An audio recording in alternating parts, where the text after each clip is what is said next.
Eu fui ao supermercado hoje fazer um favor pro meu irmão Renato, e aí cheguei lá e já tinha panetone, tinha chocotone. Eu tive a sensação de que já era dezembro, mas não é. No entanto, no Brasil, eu vou pedir um coro aqui do meu programa de bastidores. Já é Natal na Líder Magazine, no Arena no 7 também. Essa musiquinha, acho que gruda mais nos ouvidos da gente do que o Então é Natal e o que você fez, que transformou a Simone no tipo roto-router, assim, auditivo das músicas de jingle de fim de ano ali na virada dos anos 90, numa tradução do John Lennon. Época de Natal é época de primeiro buscar os amigos sumidos, os parentes sumidos. Acho que eu vou evocar aqui a fantástica canção de Oswaldo Montenegro, A Lista. Eu sou amigo de Oswaldo Montenegro, já disseram que isso é um sinal de uma gravidade existencial muito grande, então eu sou grávido, existencialmente grato de ser amigo do Menestrel do Brasil, que aliás é um grande diretor. Léo e Bia é um belíssimo filme, enfim, ele é um artista porque eu tenho profunda admiração. Quantos você ainda vê todo dia? Quantos você já não encontra? Mas é isso que essa música diz, a gente nunca sabe quem são os nossos amigos, mas a gente sabe que os filmes de Natal estão sempre com a gente nessa época do ano. Tem grandes filmes de Natal e eu vou destacar dois aqui para vocês. De um lado, uma produção que não desgruda da nossa saudade e durante muito tempo não desgrudou. Do cinema especial do SBT, o Cinema em Casa, tinham nomes diversos. E numa certa época da Sessão da Tarde, da nossa nostalgia, Férias Frustradas de Natal com Chevy Chase e Beverly D'Angelo. E do outro, uma produção brasileira que vai para uma toada extremamente oposta. Feliz Natal de Selton Mello.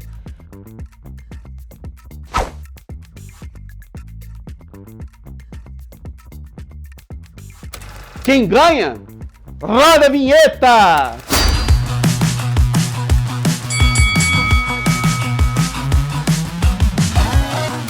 O Complexo do Alemão, nos anos 90, principalmente depois da morte de Orlando Jogador em 1994, Natal passou a ser uma noite de tiroteio.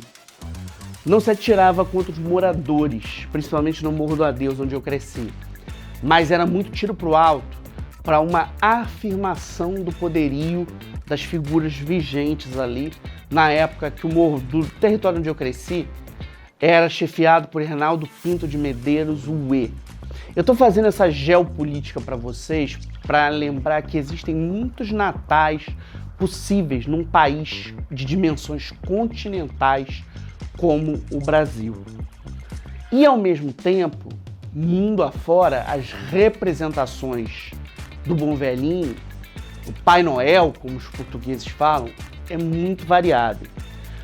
Por exemplo, eu me lembro de que uma grande amiga minha, alemã, na França, uma vez passou um vídeo que os alemães adoram de uma celebração de fim de ano, que se a gente olhar é uma grande comédia meio Molière, muito louca, mas à moda alemã.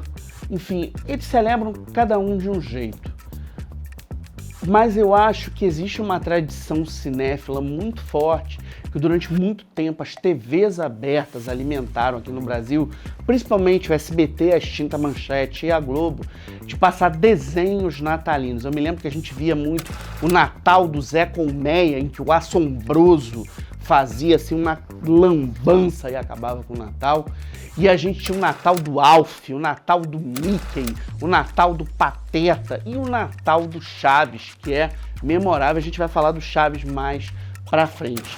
E eu acho que uma figura fundamental para a celebração do Natal, principalmente na América Latina, era Renato Aragão, Didi, com o seu personagem, né? O seu personagem, seu Carlitos brasileiro, seu Carlitos cearense, não só nos programas da Globo, nos especiais de fim de ano, mas nos seus filmes. Tem um longa, especificamente o Anjo Trapalhão, que nasceu como um especial de TV, depois virou filme, que tem esse toque aí de balanço que a gente vive no período das férias. Eu queria chamar a atenção para vocês que vários filmes dos Trapalhões estão ao alcance de um clique no Amazon Prime. Vale muito a pena conferir essa programação de excelência do cinema brasileiro.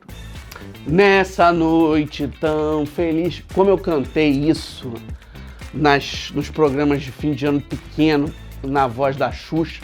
Bom, acho que é hora da gente conhecer melhor os nossos competidores de hoje. Feliz Natal, já que eu vim falando do Renato Aragão, falando do cinema brasileiro.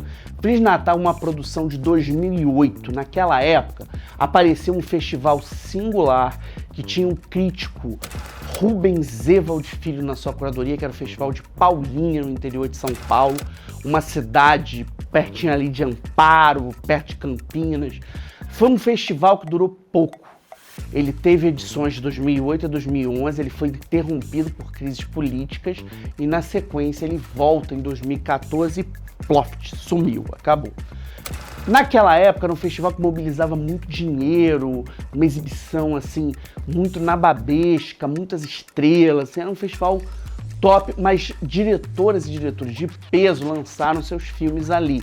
Eu me lembro, por exemplo, que 5 vezes Favela, agora por nós mesmos, teve a sua carreira ali em Paulínia. Foi muito bacana para o arranque comercial do filme, assim como o Malu de Bicicleta, do Flávio Tambellini, que é uma comédia romântica muito singular, né? Um exercício brasileiro. Encarnação do Demônio, de José Mojica Marins, abriu a sua carreira em Paulínia. Naquele mesmo ano do Mojica, do Zé do Caixão, o Selton Mello fez a sua estreia como diretor. Feliz Natal é uma história que tem o Leonardo Medeiros como protagonista. Ele é o filho pródigo de uma família absolutamente disfuncional, que tem o Lúcio Mauro e Darlene Glória como seu matriarca e patriarca, e ele volta às vésperas da comemoração do nascimento de Jesus. E ao entrar em casa, ele gera toda uma sorte de conflitos ali. O Selton aplicou muito do que ele aprendeu sobre o lugar do filho pródigo no imaginário latino-americano, no Lavoura Arcaica, nessa direção, e ele fez uma coisa muito especial. Tem uma sequência de beijos do Lúcio Mauro, e o Lúcio Mauro nunca tinha feito um beijo, porque atores de comédia, historicamente, não têm esse papel na dramaturgia, e o Selton inverteu esses papéis. E mais do que isso, ele colocou figuras que cruzaram com ele ao longo da sua história na televisão, em cena, e entre essas figuras está Mário Monjardim, que foi a voz brasileira que nos apresentou o Salsicha do Scooby-Doo e ao Pernalonga, uma participação pequena, mas deliciosa, num filme doído, mas um filme que fala muito sobre estratégias de sobrevivência num lugar onde a roupa suja já passou do ponto de ser lavada.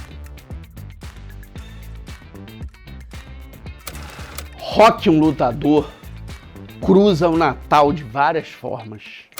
Não por acaso, o Rocky 4, a luta com o Drago, acontece num Natal de neve insofismável, num conflito da Guerra Fria, e é um dos maiores fenômenos de bilheteria da carreira de Sylvester Stallone como diretor e como ator. Por isso que eu estou com essas luvas aqui no meio dessa celebração de véspera, ou de antivéspera do Natal. Lembrando que o meu aniversário é 22 de dezembro. O segundo concorrente de hoje é um filme muito divertido, que gruda nos nossos tímpanos, muito por conta da dublagem do Marco Antônio Costa, emprestando a sua voz para o Chevy Chase. O Marco Antônio é um dos maiores dubladores do Brasil. Ele dubla o Brad Pitt, ele dubla o Hugh Grant, ele dubla o Johnny Depp, dubla grandes galãs, mas também empresta muito bem a sua voz a figuras cômicas. Ele é um ator muito versátil. em seu trabalho na dublagem. E o Chevy Chase com ele, assim, é impagável, impagável. O Chevy Chase é o Clark Griswold em Férias Frustradas de Natal, um derivado da franquia National Lampoon. Hoje o Chevy Chase caiu em desgraça, é um ator detestado pelo seu comportamento atrás das câmeras, mas ele ficou gravado nas nossas memórias, principalmente por conta das sessões da tarde da Globo, e a sessão da tarde mais impagável com ele é justamente o filme em que a família Griswold tenta juntar todos os seus parentes mais loucos possíveis, avós, não sei o quê, e um cunhado trampalhão interpretado pelo Randy Quaid para passar o Natal no momento que o Clark não ganha o seu abono de fim de ano. Tem esquilo voador, tem participação de crianças completamente abiloladas em cena e tem uma sequência ao som de Milikalikimaka. Cara, esse filme é uma delícia e eu acho que ele lembra pra gente o quanto essa época de fim do ano é a época da gente maratonar, e os streams são essenciais para isso, grandes filmes de Natal que acabaram se tornando clássicos, e eu cito um para mexer com a saudade de vocês, A Rena do Nariz Vermelho, um clássico da animação.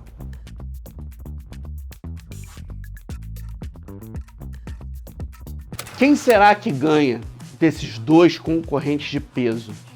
Eu acho engraçado colocar o Selton Mello nessa roda, porque talvez pouca gente cite que na excelência profissional dele como ator, a dublagem teve um peso essencial na sua formação. Ele foi a voz brasileira do Charlie Brown numa determinada época.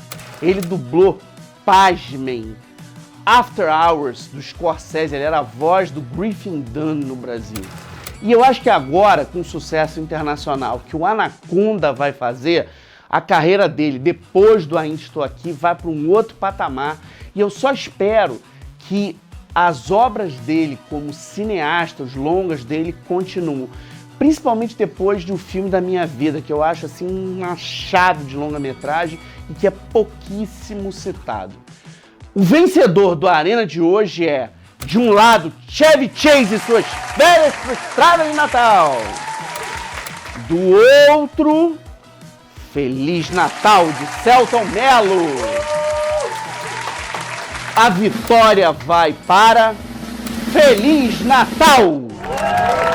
Eu acho que tudo que se falou de bom, merecidamente, de Um Palhaço, que é o maior sucesso do Selton como realizador, um filme que bateu a fronteira de 1 milhão de ingressos vendidos, precisa ser dividido assim, em termos de visibilidade, de prestígio, de lucro, de reflexão com Feliz Natal. Foi um momento que a gente viu um cineasta nascer, e um cineasta que nasceu trazendo consigo, eu acho que tudo que ele aprendeu com realizadores e realizadores de peso, como Luiz Fernando Carvalho, como Carlão Reichenbach, enfim, como grandes mestres que levaram a sua excelência adiante aí, com personagens memoráveis que ele fez na televisão, participou de Os Normais, por exemplo. Feliz Natal! Ainda não vou desejar a boa passagem do Bom Velhinho para vocês, a gente ainda tem muito Arena pela frente. O meu aniversário, 22 de dezembro, não esquece não! Queria destacar para vocês o seguinte, a Amazon tá disponibilizando Chaves na íntegra, na dublagem original, lá da década de 80, com Marcelo Gastaldi como a voz do Menino do Barril. Não perde essa iguaria, dá uma chance para esse seriado mexicano memorável que fez a nossa cabeça, que ajudou a alfabetizar o Brasil audiovisualmente. Amazon Prime, com Chaves do outro, Arena no 7. O Arena faz parte de um sistema cinematográfico, memorialista, um empório cinematográfico de excelência que tem dicas de tudo que você possa imaginar de bom, de série, de filme, playlist, tem até livro, que é o Momento Crítico, do Gustavo Valente. Arena no 7, salve o cinema, salve o 7x7!